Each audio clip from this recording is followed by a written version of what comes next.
Hello all. ரொம்ப நாள் காத்திருந்த நல்ல விஷயம். எங்கள் வீட்டில் கல்யாண விசேஷம் இப்போ நல்லபடியாக நடக்க போகுது.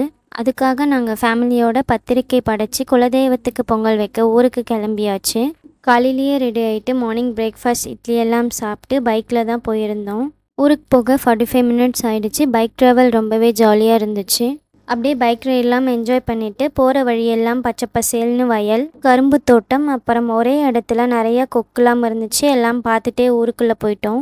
நாங்கள் கழனியில் புறாக்கள் அப்படின்னு எங்கள் குலதெய்வ சாமிக்கு ஒரு இடம் இருக்குது. அங்கே தான் பொங்கல் வைப்போம். பொங்கல் வைக்க கல் வச்சு அங்கே இருந்த காஞ்ச மரப்பட்டெல்லாம் வச்சு கஷ்டப்பட்டு அடுப்பெரிய வச்சாச்சு.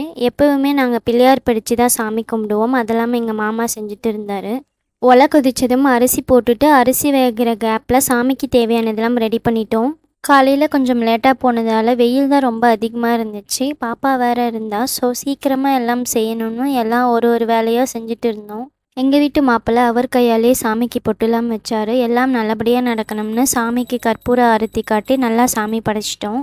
வீட்டுக்கு திரும்பி போகிற வழியில் ஜூஸ் ஷாப் இருந்துச்சு. அங்கே எல்லோரும் ஜூஸ் சாப்பிட்டு ரிலாக்ஸ் பண்ணிவிட்டு வீட்டுக்கு வந்தாச்சு. இப்படி தான் இன்றைக்கி என்னோடய டே போச்சு. Bye all.